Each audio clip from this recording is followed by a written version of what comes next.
a choice right now, between fear and love. It's just a rock. Out of the dark night of ignorance and into the shining light of truth. Expanding reality. A population of citizens capable of critical thinking. We don't see things as they are, we see them as we are.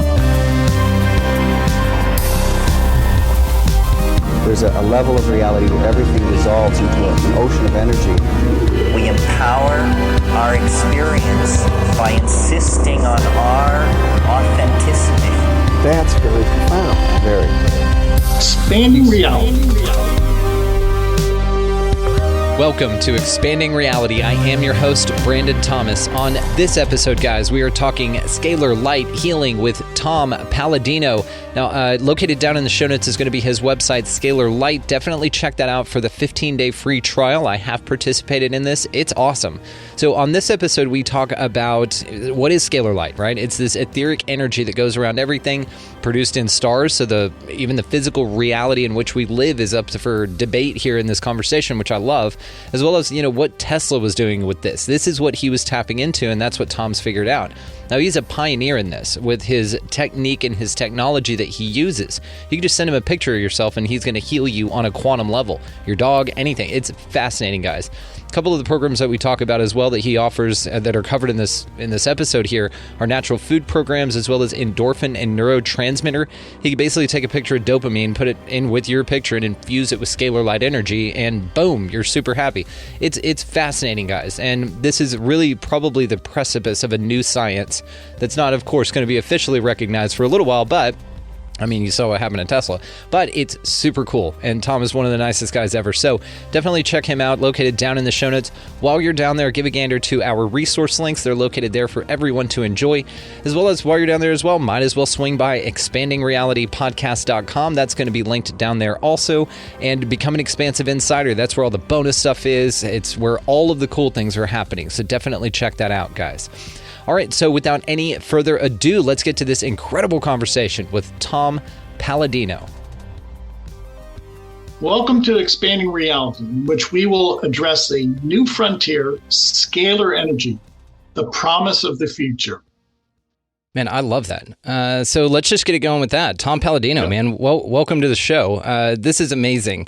It's so nice to finally meet you. I've taken part in your work. I'm very fascinated about what you do. Also, we were talking about it earlier here, that you were on a friend of mine's show, Matrix Assassins, which love those girls. They're doing an incredible job. So it's nice to finally meet you in person-ish, right? So if you don't mind, man, from my audience that doesn't know too much about you, do you mind just telling us about yourself? Yeah. I research with an energy known as scalar energy. It's 0-point energy. And I think the audience will find this very fascinating. It was really initially discovered by Nikola Tesla. So we're going back 100-some years to the research of Nikola Tesla. And I love your research. Like I said, I'm going to be linking all of the ways to find you, of course, down in the show notes, guys, so make sure that you check him out. Your website, Scalar Light, is amazing. I've taken part, like I said, in your 15-day free trial. It was cool. Honestly, I felt different. So why do you think I felt different? It works. We're working with the laws of science. We're following the principles of science.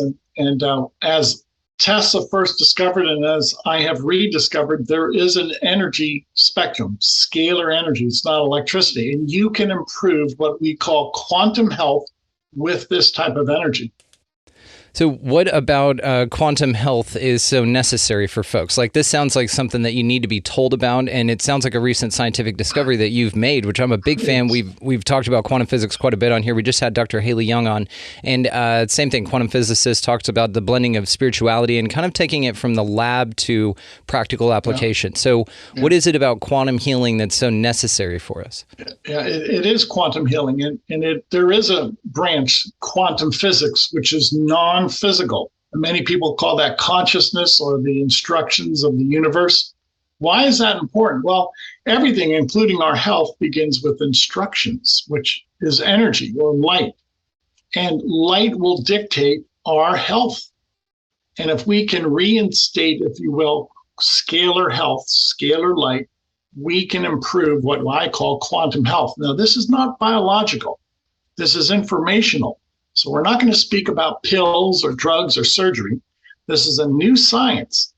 And we work in the non-physical realm, which is the realm of information or instructions. So what is scalar light? It is an energy spectrum that is outside of the electromagnetic spectrum. In other words, it's not electricity and magnetism. I believe it's energy from God. The sun and the stars are powered by scalar energy. We're going to work our way into this new motif, this new paradigm in which we no longer will have to depend upon electricity. Rather, we will depend upon star power to power the universe, to power our homes. That's very interesting. So do you think stars are what we're being told that they are? No. There are no thermonuclear reactions at the center of any star. That's preposterous. That energy supply would have failed, would have experienced entropy a long time ago.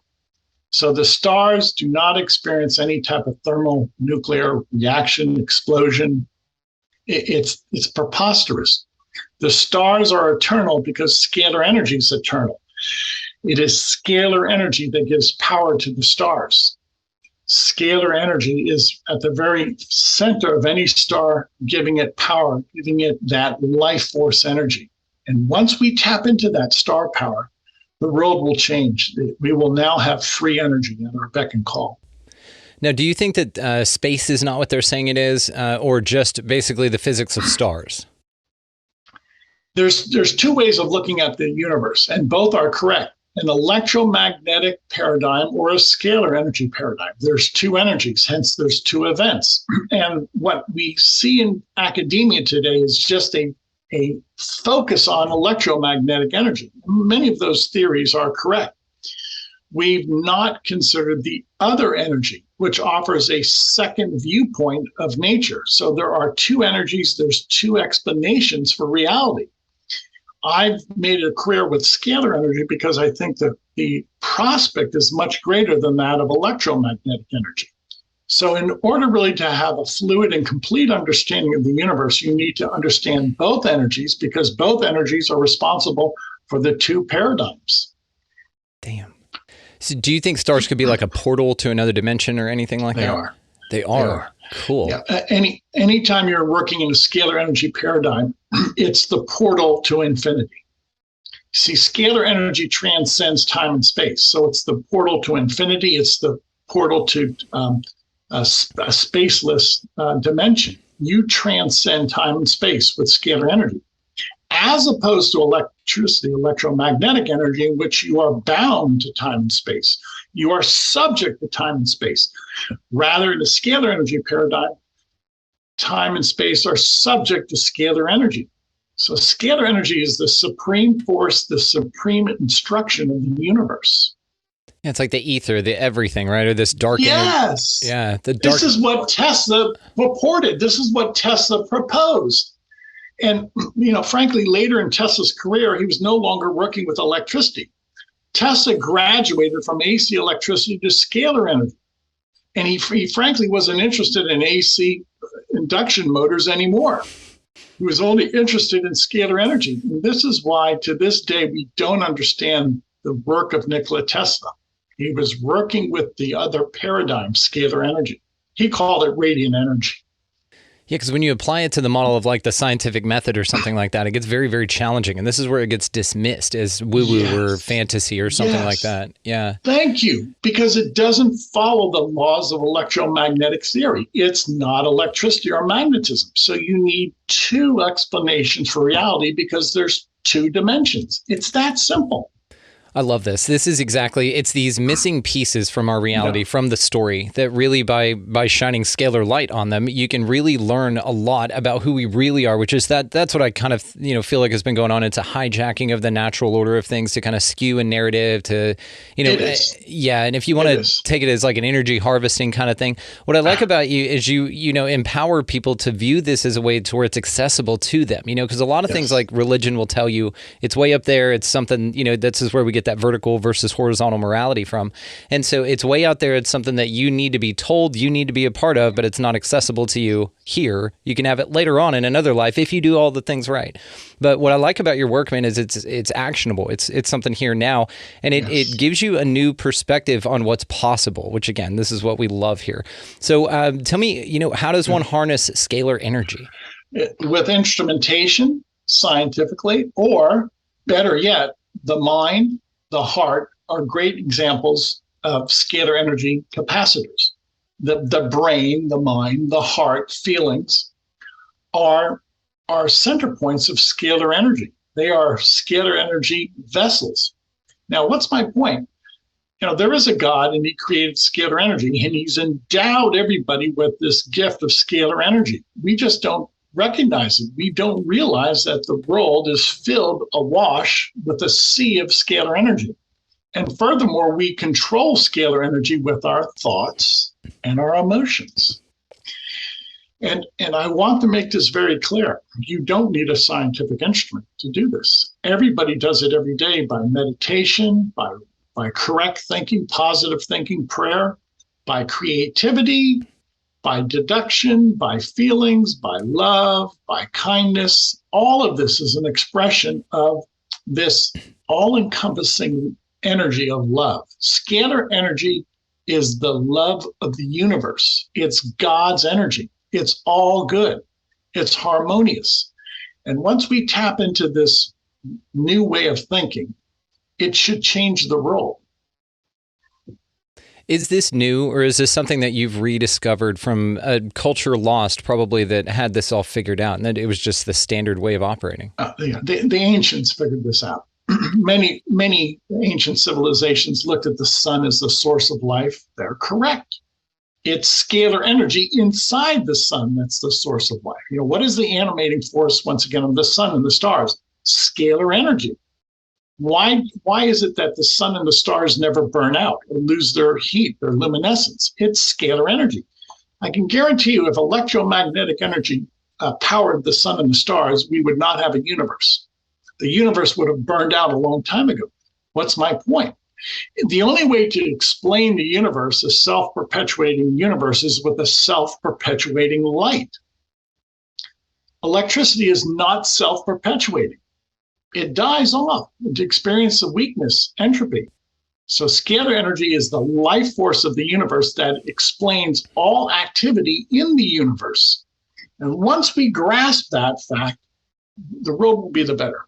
And I'm grateful that you brought up ancient cultures when it comes to their understanding of this, because we talk about ideas like Tataria and like free energy, and we're not necessarily talking about free electricity. We're just talking about perhaps harnessing this scalar energy, which is all around us, and maybe electricity itself is the apprehension, right? It's the stair step that took Nikola Tesla into his greater understandings. And I love the way that you put his understanding, how he's wrapping his mind around this, because even he, openly admitted, like, look, I don't have idea. I get these ideas. I'm a receiver for information. Yeah, which was fascinating. And again, in his tower, how it was built to mimic the pyramids, and the way that the pyramid with the aquifer underneath, the materials used. And so this, again, in ancient cultures, and another thing tying it to the Egyptians as well, would be their affiliation with sun gazing. And, this is something my wife and I do the first, 10 minutes or so when the sun's either coming up or going down. You guys be very careful if you want to do this. So is sun gazing kind of another way of tapping into that scalar energy? Yes, exactly. And I've seen there are even some holy sites around the world. There's one called Medjugorje, in which you can stare at the sun during the midday sun, and you will not in any way harm your eyes, because in that capacity, scalar energy is being manifested by the sun. You're no longer staring at the sun with an electromagnetic spectrum. You're staring at the sun with a scalar energy spectrum. And there's many holy sites around the world that you can stare at the sun, because it's showing itself in its scalar energy component that does not hurt the retina. So be mindful of that. Don't stare at the sun, because most of the time you're staring at the sun when it shows the electromagnetic spectrum. So it can present itself differently. Yes, exactly, because there's two realities. Right. Now, usually when we stare at the sun, the sun is showing and manifesting an electromagnetic energy, and it hurts the eye. But there are some occasions when the sun is just completely a scalar energy representation. Scalar energy is being manifested, and it never hurts the naked eye to stare at the sun. When we talk about two realities, is this dependent on the observer, or is this kind of something outside that has an influence perhaps on a cyclical basis? It's really dependent upon the environment. For instance, if we were to travel to the center of any star in the universe, it's 100% scalar energy. The center of a star transcends time and space. You could live inside a star. It's a benign atmosphere. It's not hot or cold, and you would be experiencing immortality because time does not advance in a perfect scalar energy environment. And frankly, I believe this is why heaven is located inside our sun. So scalar energy is not the electromagnetic spectrum. It's a different rule book. There's different principles of scalar energy as opposed to electricity. So interesting. And so it's also, sounds like it's either time or situationally or environmentally dependent. And so with these being holy sites, then, now I'm thinking of ley lines. I'm thinking of the holy sites are built in very deliberate places, and perhaps it is due to the access of this scalar energy. Brilliant. You see, you are an expert. Those ley lines are manifesting upwelling scalar energy. Why do you have those ley lines? Well, it's really if you will, a manifestation of scalar energy emanating from the Earth's core or somewhere in the subterranean region. When you have an earthquake is a push, is an upwelling of scalar energy. Scalar energy pushes the Earth, it pushes the plates, and that's why the plates start to move. That's how you have plate tectonics. So what is the underlying cause of an earthquake? Scalar energy. What's the underlying cause of any plate tectonic or any fissure or any fault line? Scalar energy. There has to be an animating force. Scalar energy is the animating force of all earthquakes, of all fault lines. This is so interesting because it is kind of a tapestry that animates this entire place. And so it sounds like what we've been led to believe, or, perhaps the science understanding at the time. I tend to take a pretty optimistic view on this, even though it can be a little contrived. It seems like that this is an abundant energy that's been either hijacked in the explanation of deliberately or just completely misunderstood. I'm going to go back rather prudent comment and prudent analogy on your part. Tesla had a tower, a scalar energy tower in Long Island, New York. He called it Wardenclyffe. And that tower was, if you will, a metaphor or built accordingly to the Great Pyramid of Giza. Now, if you look at the Pyramid of Giza, there was an aquifer, at least 4,000 or 5,000 years ago, there was an aquifer. And that helped to grab, if you will, any type of water accumulation as a reservoir of scalar energy. So those pyramids in Egypt could have been used under that principle. Tesla, I don't think it was an accident that he built his tower on Long Island Sound, close to the water, so that he had plenty of water, Long Island Sound, to, if you will, accumulate scalar energy underground. Wardenclyffe was a free energy device. That tower in Long Island, New York could have powered the world. It was a wireless transmission of scalar energy. And Tesla was successful in so doing. But the international bankers stopped. Yeah, they have a way of doing that. So with Tesla's invention at Wardenclyffe and the pyramids, they're kind of microcosms of that scale of shoal. Have you seen that? What the Hebrews believe that the earth is based on, with the firmament above, and then it's got a ground mass, and then shoal underneath, which is all water and aquifer. Yes. Kind of like it powers the entire place. Exactly. But it would be cool to set up many places like that to really harness this thing. And again, this is kind of, back to the Tartarian ancient history, or hijacked history type of a deal with these cathedrals, with these, different patterns in the windows, but they weren't glass at first. Glass was installed later, again, as perhaps a misdirection of their actual use and power. Same with kind of the conical towers and everything like this. They're more than just ornate. So where do you think we lost all of that? It's hard to say. I really think it really takes on a spiritual dimension. This is so apparent to me. And unless you really have a prayer life or a belief in God, you might just discount this. What was the thinking of building cathedrals on ley lines or on holy spots? What's the point of all of these pyramids around the world? What's the point of every obelisk? Why an obelisk? Well, it's a passive capacitor of scalar energy. And, to this day, I'm mystified. I'm trying to promote this concept of scalar energy. It's very real. Tesla proved it. I proved it. But it's so slow to catch on. And I'll be the first to say that this is suppressed to this day. Big time, dude. And so we're sending you extra good vibes that you're not going to end up like Tesla or something like that, right? Yeah. Even though I could see you getting along with some pigeons very, very well. I'm sure you guys you get along great. Let's explain that to the audience. Nikola Tesla had an affinity for pigeons. Tesla, he had his quirks, and one of them was he felt an affinity for pigeons. He's such a passive man, such a wonderful soul. And the birds, the pigeons, knew that he was a wonderful humanitarian, and he had many pigeons who would visit him. So a testimony to the fact of his good nature. Agreed. And thank you for clarifying that. Usually I like to drop these little Easter eggs in and just move on real quick to see if anybody catches them, but I'm okay. Grateful that you did. Thank you. You've done your homework, I see. Good for you. Oh, I'm just so interested in all kinds of things. So no, this is the perfect. And another ironic thing is that whole psyop or that idea that the pigeons are actually, government drones that are electric, right? They charge on electric wires and everything. And then Tesla's so, such a big fan of it. So I think that that's kind of interesting as well, because the pigeon is one bird that they're very dead set. And I can ask you this. Have you ever seen a baby pigeon? That's because they're all government drones, right? It's just a fun thing to think about. Now, we've talked about the sun and, other stars, whatever they are, as being sort of portals or light sources for the scalar energy. Now, do you think from one star to another, there's a differentness in scalar energy, or do you think it's the same type of energy that perhaps just paints the landscape a little bit different?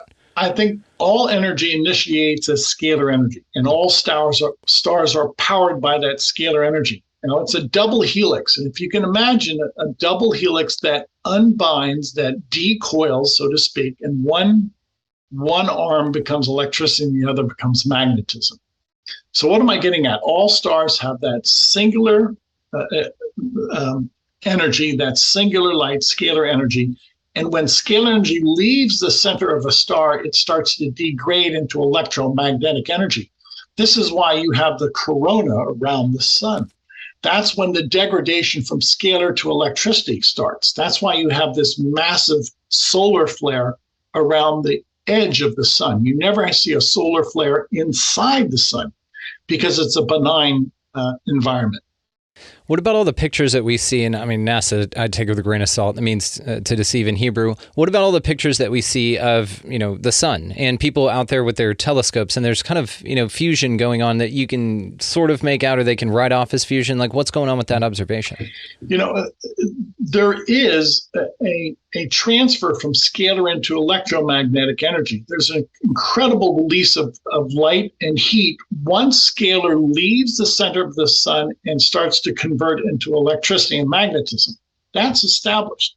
But at the very center point of a star, it's benign. It's 100% scalar energy, and you will not find any electricity or magnetism at the center of a star.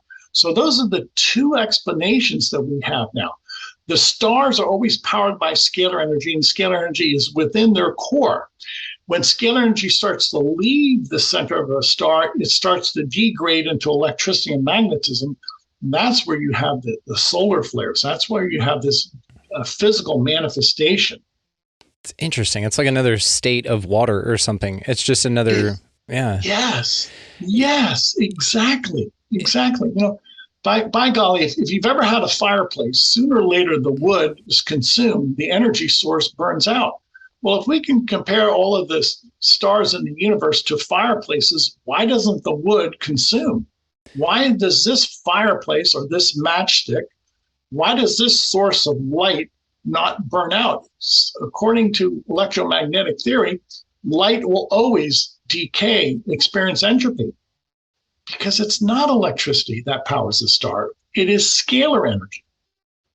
You know, this is reminding me, and when you said the double helix, this is reminding me of like Planck's equations, where there was like there were deliberately things taken out and just kind of they put something in there to fill it in, which didn't make any sense at all. But we're going to replace with consciousness, right? It makes a lot more sense for scalar light. Exactly. And so when you said double helix, I was thinking, you know, the electromagnetic on one side, or the magnetic and electro on the other, and they're being fused together with this scalar, or powered or animated rather by that scalar. It's kind of maybe a misidentification even, where they're like, I don't know what it is. It's electromagnetism. And then we just go with that or run with it, because you can kind of see that phase of this process in our everyday reality. It's easier to fit into the perfect scientific method, right?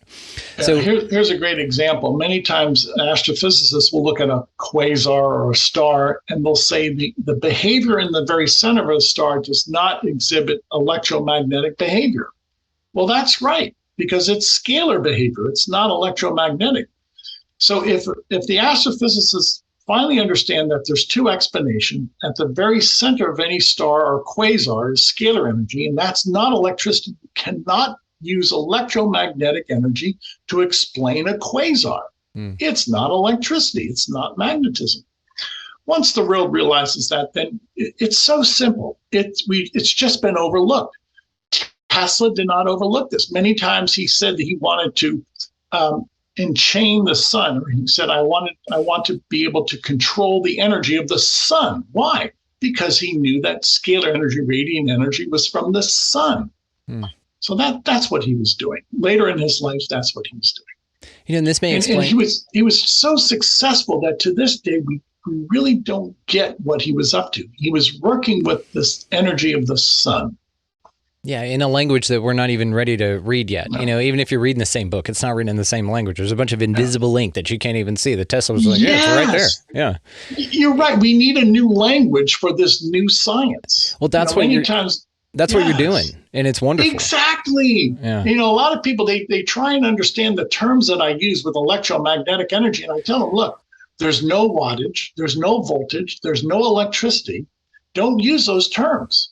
It doesn't apply. The apple is not the orange. The orange is not the apple. Yeah, it's a totally different deal. And so to compare them or look for flaws in the idea based on your preconceived notions is why you're falling short of the articulation that you're providing here, which I think you've done a wonderful job of delineating those two. It's very important. And so I'm grateful that we started there. Thank you. What about the moon? So we've talked about the sun. Is the moon what they say is a rock floating up there? And one thing I just want to mention for the audience is that when you take temperature readings in full moonlight, in the shade, it's actually warmer than it is in the moonlight. So what's going on with that? You know, that really is a scalar energy phenomenon in which the moon is, if you will, rebounding the sunlight, and that sunlight, that scalar energy, behaves differently than that of electromagnetic behavior. The moon is inert. I believe that the moon and the planets are inert. That's not the point of power. They're the receiver of the power. They're not the transmitters of power. There was a scientist, my predecessor, Galen Hieronymus, who was using scalar energy instruments. He was monitoring the Apollo 11 astronauts when they were on the moon. And he observed some anomalies, especially there was a radiation belt of scalar energy just above the surface of the moon, that he saw that there was a significant drop in the vitality of the astronauts when they entered into this sphere, this, if you will, this local environment just on the surface of the moon. Proving what? That, well, I don't think there's electricity up there. I think that was the rebound, the sun energy that was now manifesting on the surface of the moon and causing these astronauts to experience some type of anomaly right as they touched down on the surface of the moon. Long story short, scalar energy remains the supreme force in the universe. It's found everywhere. It's the cause of moonlight. Obviously, we're getting sunlight, which is starlight, scalar light, and we experience that. And scalar energy is not synonymous to electricity. So the way we heat this world with electromagnetic energy is not the way the sun heats the world with scalar energy. There's two explanations. It's So interesting.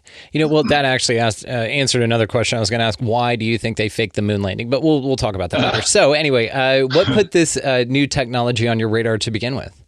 Yeah, God got me into this. I understood Tesla as a youngster, and that's the gift of mysticism. And I understand Tesla conceptually. I knew as a kid that when Tesla was working with these instruments, it wasn't electricity. I knew he was tapping into this sun energy. And, it was apparent to me. Others might have difficulty with that. I did not. I call that mysticism. And then I started to say to myself as a youngster, my goodness, this is free energy. This solves our energy crisis. This is what Tesla was trying to do. If you look at his 2 scalar energy towers in Colorado Springs, which he built in 1899, and then the subsequent tower in Long Island, Wardenclyffe, look at those towers. There's no wires. There's no substation.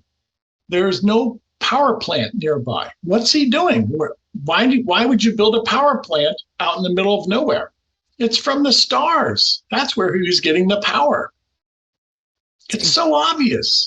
Have you seen the people now? It's a new trend. My wife and I live on acreage, and we're really into plants and gardening and stuff like that. Have you seen the new trend? Well, it's actually a rediscovered trend of sticking a post in the ground of wooden stake and then wrapping copper around it. And it basically mimics the Tesla tower technology. And of course, you're watering your garden. It's plants, it's natural, it's all of those.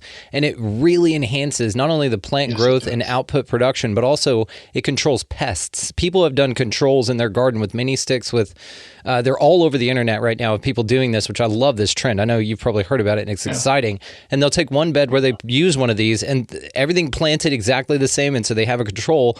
And man, the difference is mind-boggling, So, and again, this was an old technology that farmers had been using that someone found in an old, their grandpa's farmer's almanac or something, where they're just like, oh, I'm going to try that. And then it turned out to be mind-blowing. Yeah, so it's these types of discoveries that I find fascinating, man. Yes. And why aren't we using this? If that's the old wives' tale, so to speak, why aren't we using that? Well, because there's no money in that. Let's just be blunt. Those who sell fertilizers, those companies that sell fertilizers want to make money selling fertilizers. If you can fertilize your garden through an inexpensive apparatus as such, because the copper spile will create elements. That's what's going on here. It's scalar energy. And you have a creation of nutrients, of micronutrients for the soil, so to speak, minerals.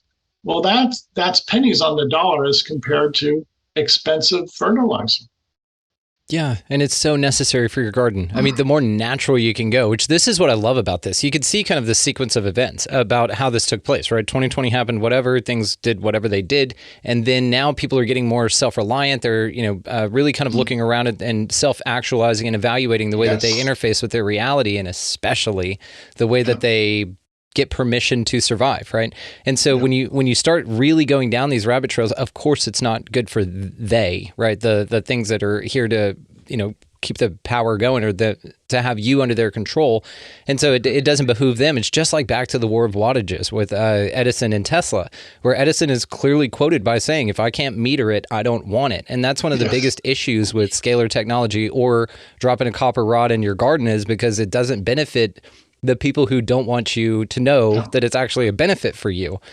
And it's this apprehension of the ideas that's been so detrimental, man, to all of us. But I love now that it seems like, we're more self-actualizing and the pendulum is swinging the other way.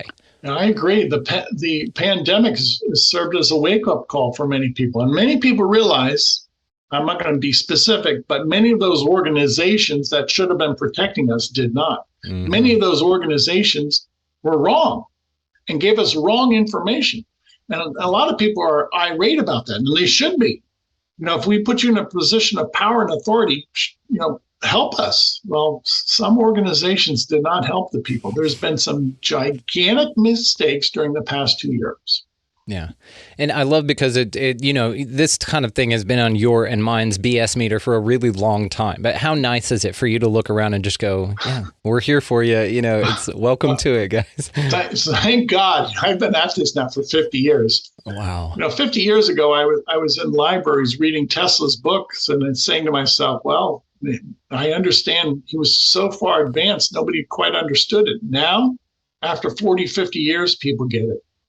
People get it. I think it's so fascinating how attracted you are to Tesla, pun intended. And so, it seems like this attraction to this idea.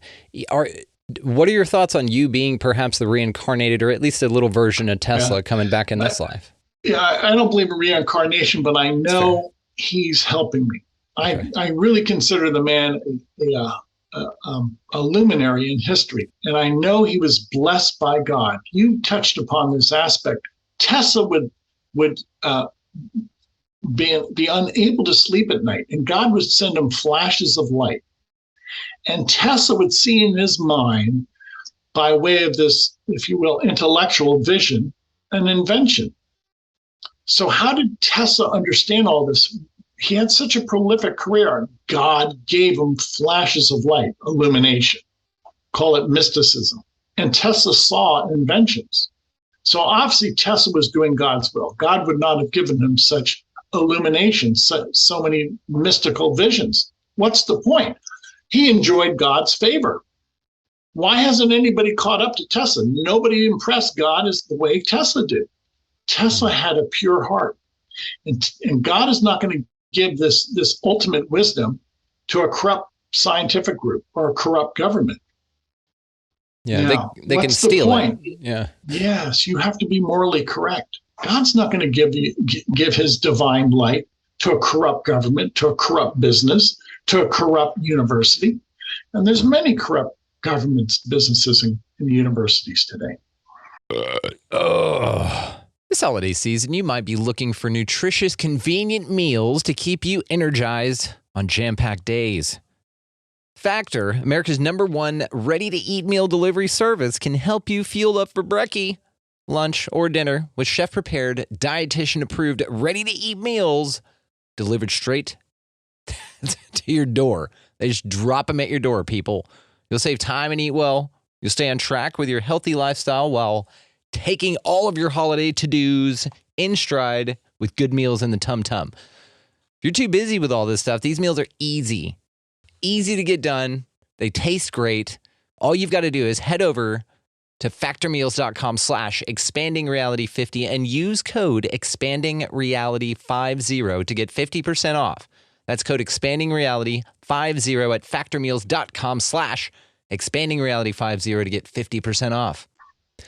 So I know God's not going to gift that intentionally, but do you think that God's gift of that information to someone else, that wisdom and knowledge, can be stolen from those that are not as virtuous and used in their own way? Yeah, and this is why Tesla would never give the plans to his scalar energy instruments, because he knew he could not trust this ultimate power. Now, Tesla really believed that he had tapped in what he called the real work of nature, and I believe he's right.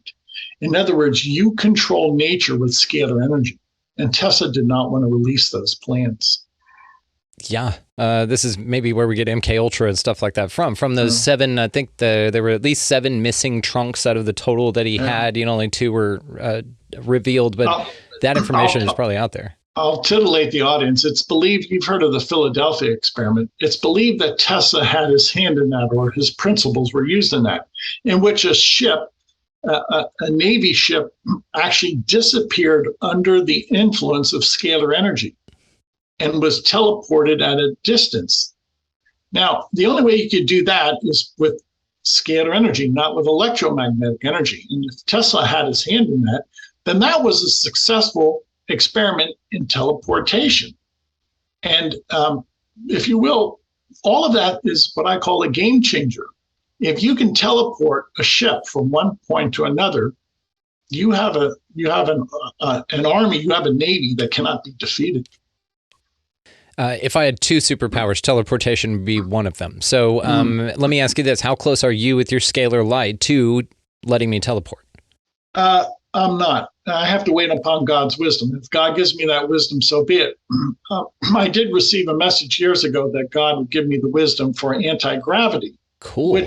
Which is not per se teleportation, but nonetheless, it's within the realm of scalar energy transportation. Still useful. So in the future, I think God will give me the wisdom to create an anti-gravity flying machine. And in principle, it's rather simple. You simply negate a local scalar energy force field and you can hover, you can levitate. Yeah, it's really figuring out what gravity is, because it's still just a theory, right? Gravity is caused by scalar energy.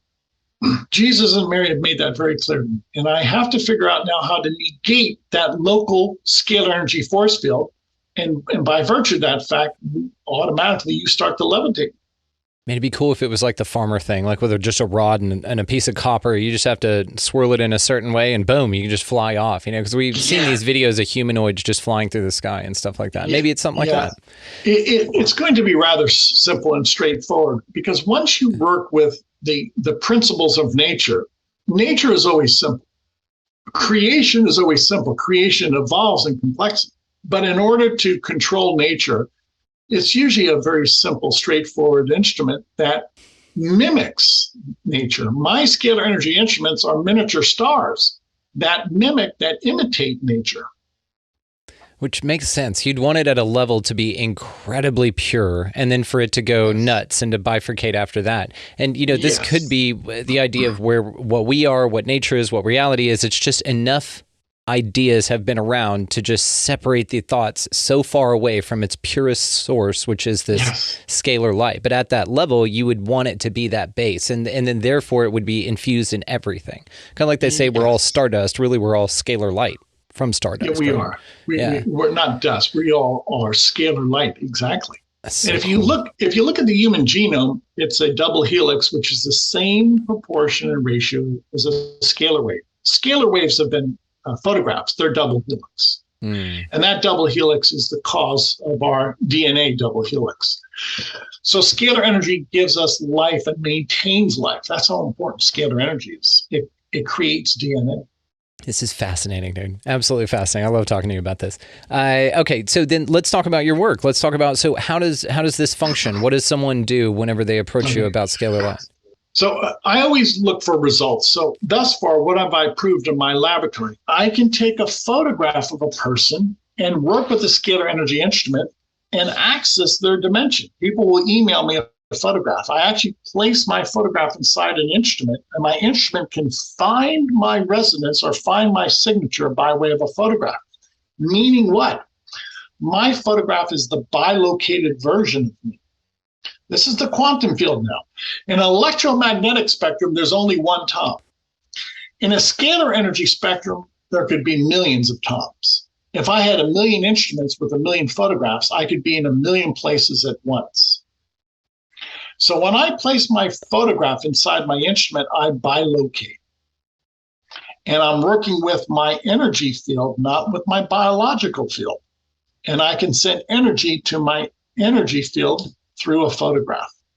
And in so doing, I've been able to identify viruses and destroy them. I've been able to balance brain waves. I'm able to create nutrients, all in this quantum realm, which is my quantum double, my bilocated version. It's a fantastic headshot of you, if I may say so, sir. So what about, so this is really interesting, because then there are cultures that believe like if you get your picture taken, it's stealing your soul. But really maybe what they're talking about is an imprint of your scalar light, which would then be splitting your energy in some way. Now, does this split it to where now it's a separate part of you? So let's say that if you take a bunch of pictures of yourself, your energy is just spread out all over the place, or is it just kind of a doubling or a miniature like extension of yourself? Yeah, there's no diminution. So it's not a splitting. Gotcha. Okay. I always remain Tom. In other words, if there were 10 instruments and those 10 instruments had my 10 photographs, I would be I shouldn't say bilocate, I would be multi-locating in 10 different dimensions. Meaning what? I can access myself by way of a scalar energy instrument, and those 10 instruments can be treating me simultaneously. In other words, I am in 10 different locations at one time, giving rise to the theory that scalar energy is everywhere. And this is a fractal, this is a paradigm in which the part is the whole is the part. So if there was a scalar energy instrument on a distant star and I placed my photograph in that instrument, I would be on planet Earth, but I would also be in the star at a distance, and we would be communicating instantaneously. I could bilocate to a distant star. And this is like the ultimate time travel, because if you think about it, like your picture 100 years from now is still going to, like, you're still there, you're still kind of in it, your essence at least. So what about paintings of people? No, it has to be an actual source of light. It has to be, what is light? It's fundamental. A artist's rendition is not fundamental. Light is the key. Light never lies. So this photograph myself is a source of light. Now, what's the point? With a scalar energy instrument, I always transcend time and space. When people send me photographs, I frequently receive photographs from Africa and Asia, and I live in the United States. When I place their photograph inside my instrument, I immediately connect with that person in Africa. I've never been to Africa, but the connection is instantaneous because the photograph in the scalar energy paradigm transcends time and space. So the person from Africa is bilocated. The person physically is still in Africa, but their bilocated version is in my instrument in the United States. We transcend time and space, and the treatment is always instantaneous. What would be so cool, and I'm sure there's a consent element to this, but if you took just like a bunch of people we're not huge fans of ideologically that are kind of doing a lot of harm here in this place and just ran their photo through it, and like one day they wake up with a conscience kind of a thing, and then the whole world just changes because of this. Do you not do that because of a consent element? They have to consent? Yeah, I need their consent. But let me say this, that people are catching on. Today in my laboratory, I work with 500,000 photographs. I've worked with 500,000 people because this is catching on. People send me collages. I'm working with HIV clinics in India, in which I'm working with 1,000, 2,000 people a day from a clinic. I have agents around the world that send us collages, group photographs, and it adds up. Today, I work with over 500,000 photographs. So we're on our way to this, call it collective consciousness, call it this unity of prayer, this unity of energy.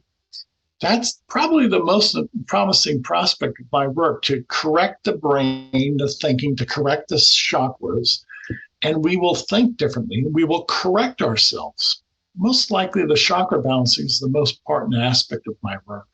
Interesting. Okay, so is there colors that are associated with the chakras that you specifically focus on?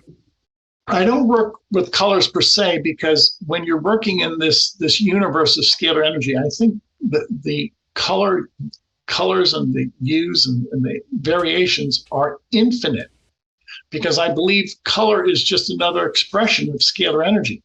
So when I place a photograph inside my instrument, a person enjoys all of the colors of the universe, which are infinite, all of the instructions.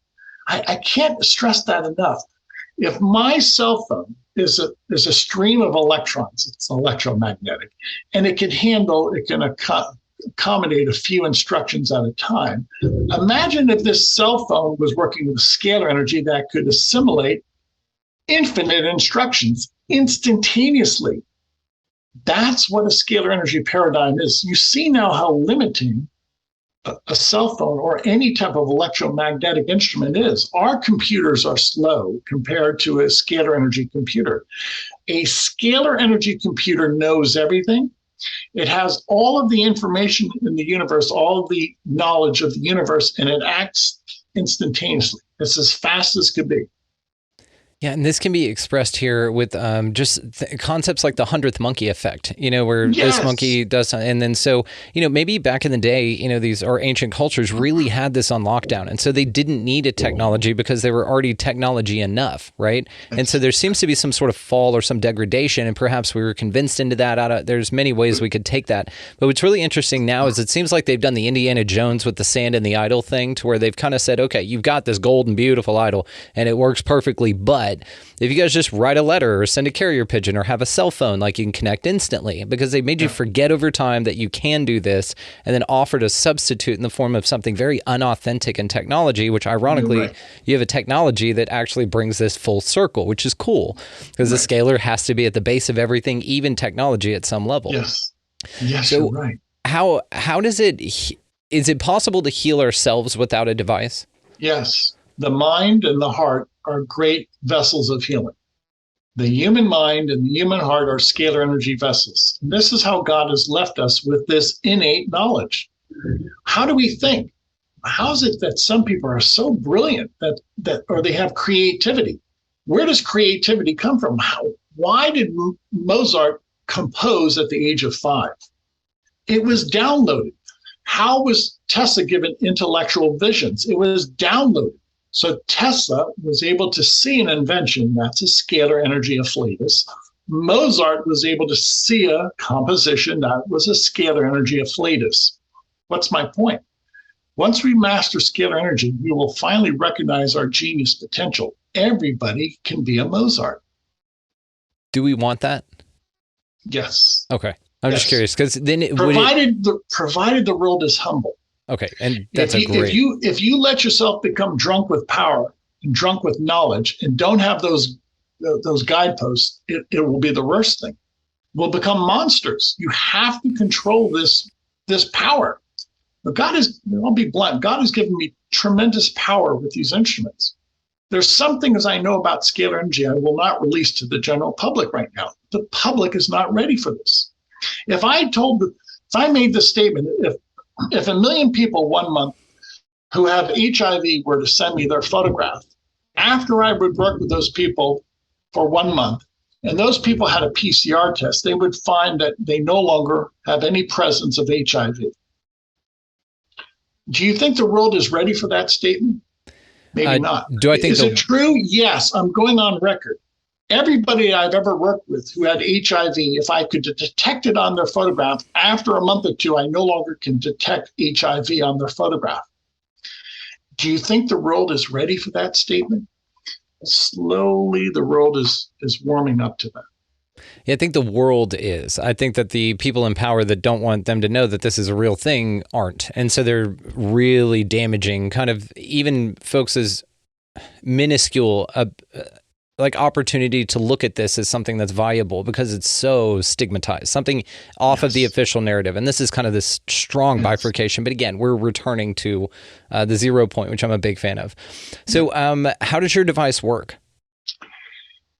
By virtue of the fact that I create a scalar energy environment, I'm no longer subject to electricity and magnetism. That's the key. My instrument works under the influence of scalar energy. I've created a miniature star. I no longer am subject to electricity and magnetism. A scalar energy instrument allows me to control a different energy spectrum. And when you're in that different energy spectrum, it's a different physics, and you can achieve incredible results that you cannot achieve with electricity. One of the results is, and I've proven this, I can detect the HIV virus on a virus, and I can send energy into the quantum field and break apart the HIV virus. A scalar energy instrument will negate the molecular bonds of HIV and break apart that virus. You can do that easily, readily with scalar energy.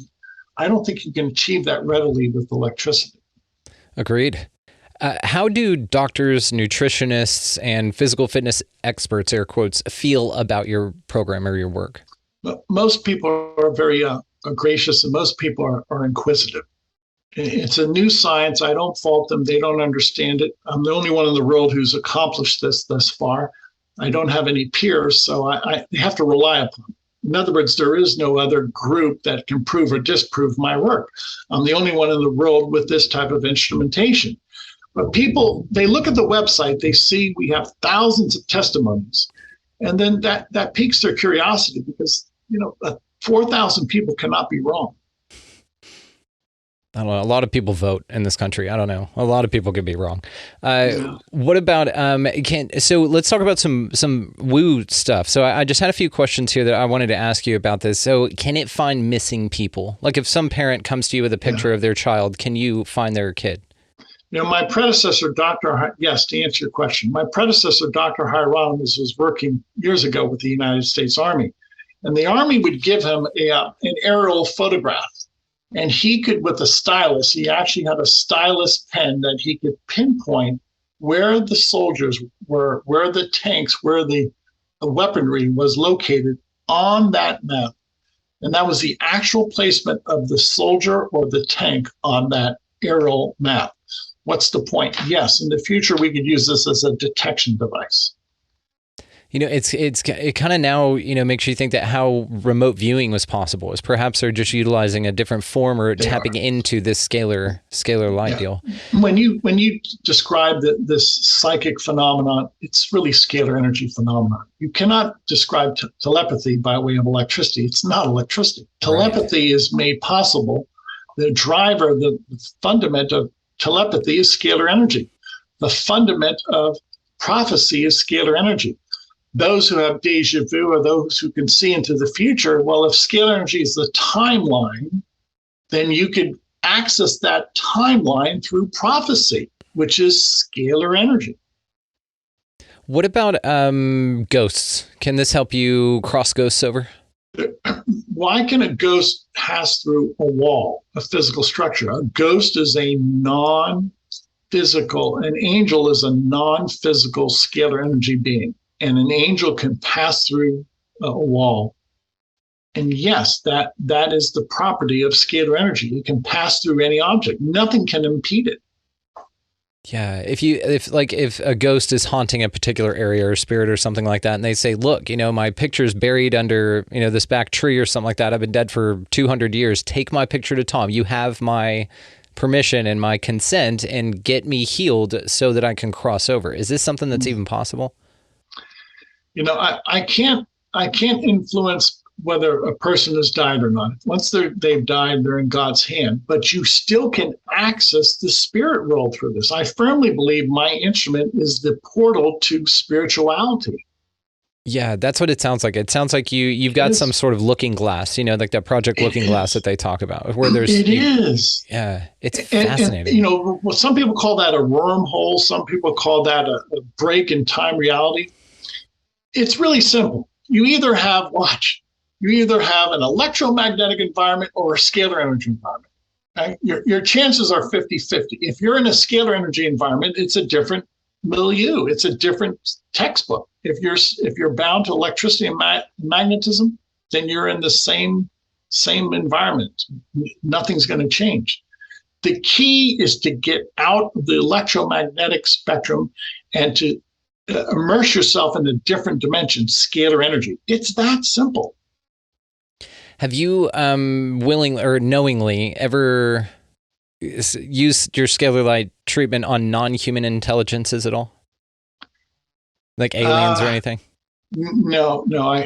I do believe there are alien beings. I think they're demons, because anytime I look at the behavior of aliens, it's always unfriendly. It's always inimical to us. So yeah, sometimes it's a super low percentage. So there's a lot of people that get a phenomenal. It's kind of like near-death experiences. The people that come back, it's a super small percentage that have a negative, appearance of it.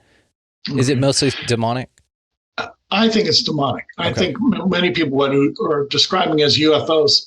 Here's my point. Well, if we've known about them for hundreds of years, why don't they help us? Why do they always tease us? Tell me about it. I know. Yeah. If you're really noble, you want to help somebody. Tesla was noble and he helped people. He didn't tease people. Yeah. He gave away his inventions. Why don't the UFOs give us anti-gravity? Because they don't want us to have anti-gravity. Yeah, there's so many. Judge them by their actions. The fruit of a good fruit tree produces good fruit. It's that simple.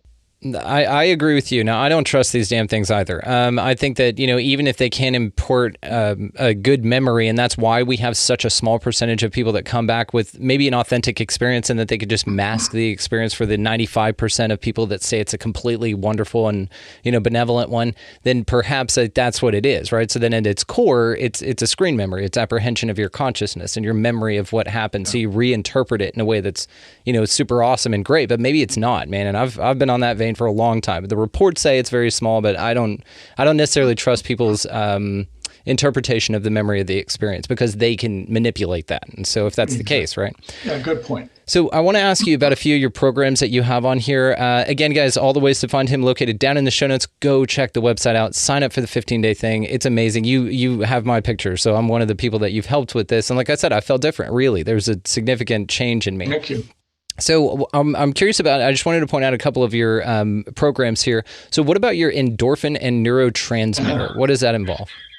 I actually can take a photograph of, say, dopamine, and then place it side by side my photograph and send the energy, the intelligence of dopamine into my quantum field. Everything I do is by way of a photograph, because photographs do not make mistakes. So a photograph of myself and a photograph of dopamine communicate, and then I start to download dopamine. That's awesome. Can you do this with like money for a charity? You know, I don't have control over the stream of money, but I do have control, if you will, to some extent over the brainwaves. Yeah. Hopefully people can be creative so they can think their way through a problem. Yeah, or really, I was curious to see if like perhaps an organization comes to you and just says, look, we've got this wonderful program that we do. It saves children and everything's wonderful about it, but we just need more donations. Is there something you can run through as far as the program goes to get it in the mind of more people, to basically just get everyone's, altruism out there and just to donate in that way? I would say there's nothing specific that I've ever developed that would attract money, but I would say the chakra balancing, and I want to use this for the world, the chakra balancing, the brain balancing should put everybody in the right order. Mm-hmm. Those who have money should give some of it away. Let's be frank.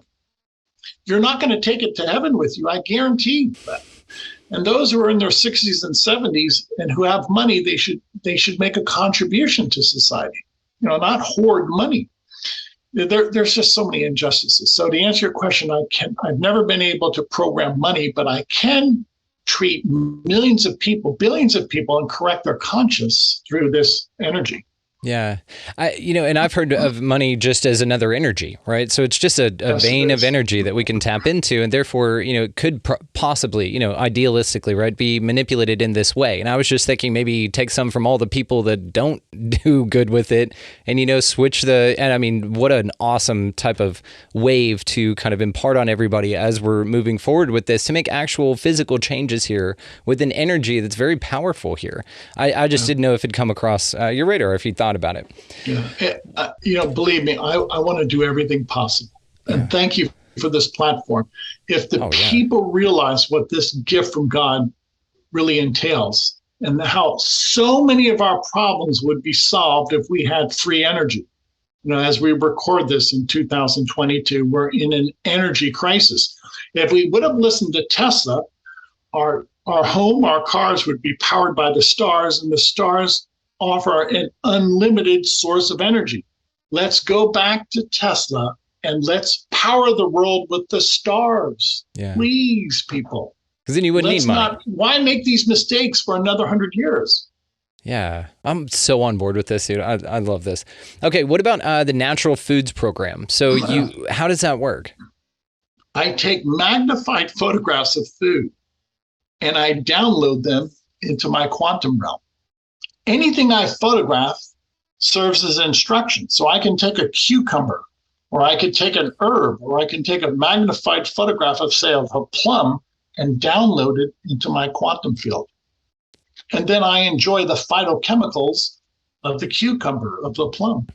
Is this something separate that needs to be, so basically you receive a picture from someone and then you add to it, or can someone send you a picture basically with a collage of all the foods that they want and the healthy benefits? I provide the collage of foods. All I ask is for people to send me their photograph. And the reason I want to make sure I have control over what type of food is being sent to me. It has natural foods, as the name implies, is natural foods. I don't want processed food.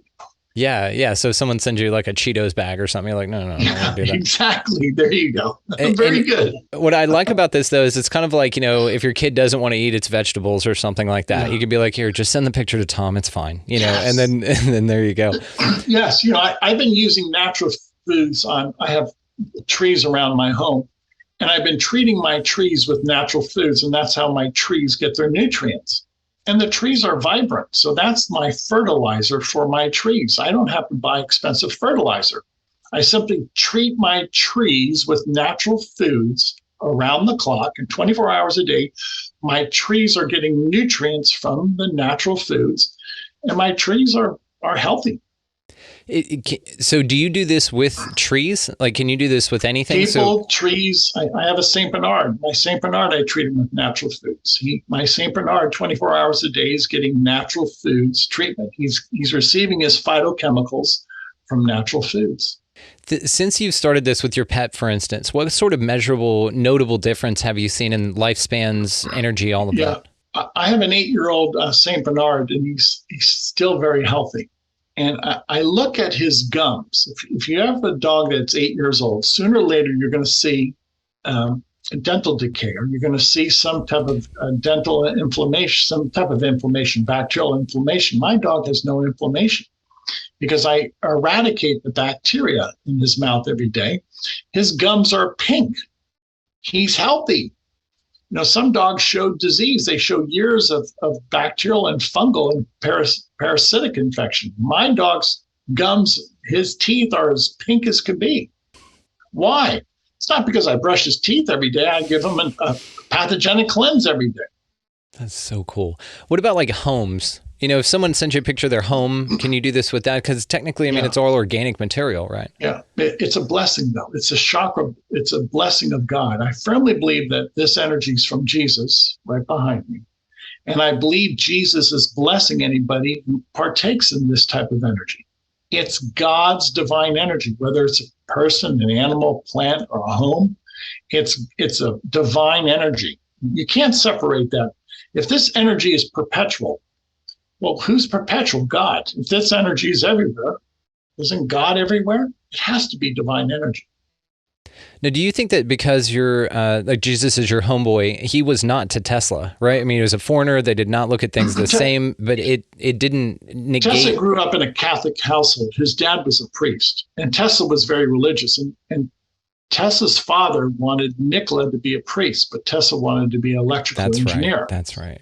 But nonetheless, Tesla was always a fervent, good humanitarian. I don't know if he ever practiced Christianity, but whatever his parents instilled in him, he was always a good man. He never sold out, and he never wanted to hurt people. See, this is a very powerful instrument, and it could be used as what Tesla considered perhaps as a death ray, but he would never release that information. Because there's some crazy people who would use it as a death ray. Yeah, that's a specific invention that he was like, he made it and was like, no, thank you. He didn't release that. So what about future events? Can you affect future events in people's lives by their picture? I believe I have an influence, yes, because I can change their current thinking right now. Some people come to me with addiction, alcohol, drug addiction. Some people say that they've been able to give up alcohol, drugs, recreational drugs, and that way we set them straight for the future. Some people say that they've been able to give up an addiction, meaning what? Well, the future is much brighter for them. They're no longer going to be drunk or stoned. That's a great point. What about the use of plant medicines? Just like you do with your natural foods program, put a picture of ayahuasca or ibogaine in there to use the healing properties of it for people. I don't want to use any psychoactive substance. I don't want to use marijuana or ayahuasca. I don't know what the outcome would be. So it's Russian roulette. I don't want to do that. Got you. I was thinking even with the intent of using it for its express purpose, which is medical benefit. That's what they do. They say, ayahuasca is like 5 years of psychotherapy within 5 hours or something like that. Yeah, and even marijuana with glaucoma and things like that. There's so many benefits because it's natural. I agree, but I'm going to say no to that because I don't have a control over it. Right. Nobody does. This energy, if you tell it to impart ayahuasca, it will do so. Now, what's the long-term effect of having that psychoactive drug? It's a plant chemical that is perhaps considered to be psychoactive or having some type of a influence on the mind, on the psyche. I don't want to go down that road. That's totally fair. I was just curious because of its benefits to some other folks. You can do that, but to be blunt, you could treat everybody with ayahuasca and you could have a million people under that influence. You see how powerful these instruments are and what a great responsibility I have. That is, man. Yeah, you're like the ultimate Spider-Man, right? You've got the great power, but you've also got the great responsibility to go with it. Exactly.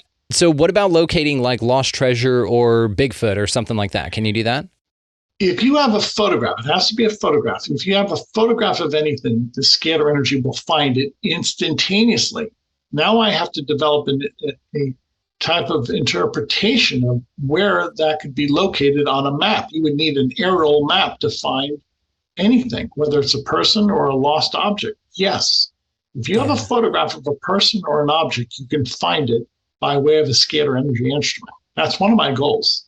That's so cool. And like archaeological discoveries and things like that, like El Dorado. You could just run that thing, even the concept of El Dorado, and be like, yep, right there, guys. You've been looking. It's in Chicago, turns out, just under the ground there. Yeah. Yeah. Thank you. So, well, let me ask you this. I'll close on this, and I'll give you the last word on this, but I just wanted to know, so what does this look like for you moving forward? Like, what's your big picture goal with this?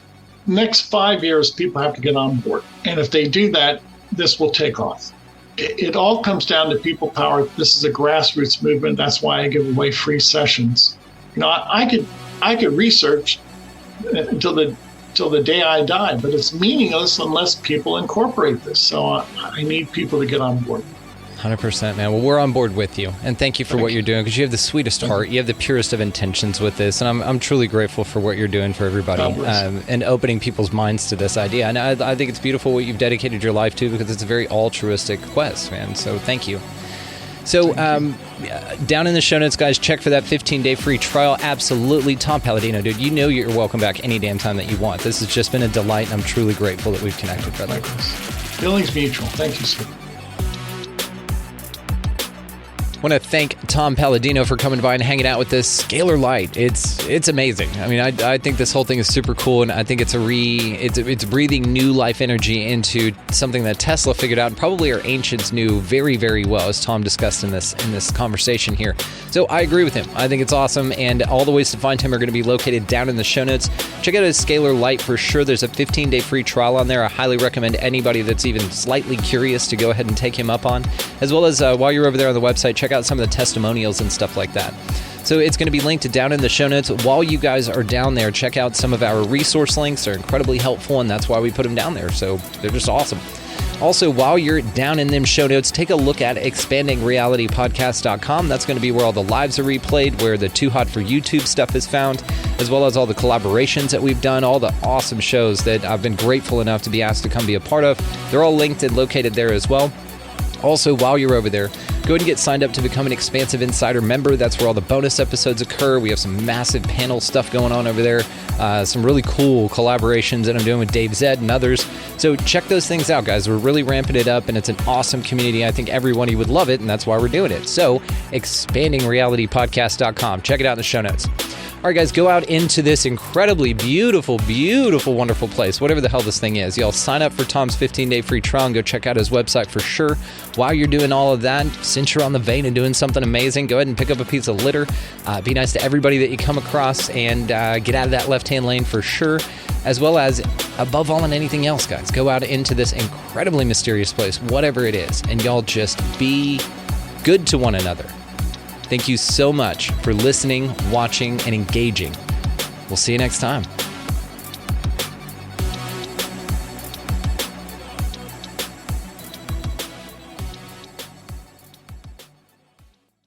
I don't have time to keep up with the latest fitness fads and celebrity workouts. I just need a fitness and nutrition plan that actually gets results. Caliber is a top-rated, science-based fitness program completely customized to my needs and abilities, designed around my schedule.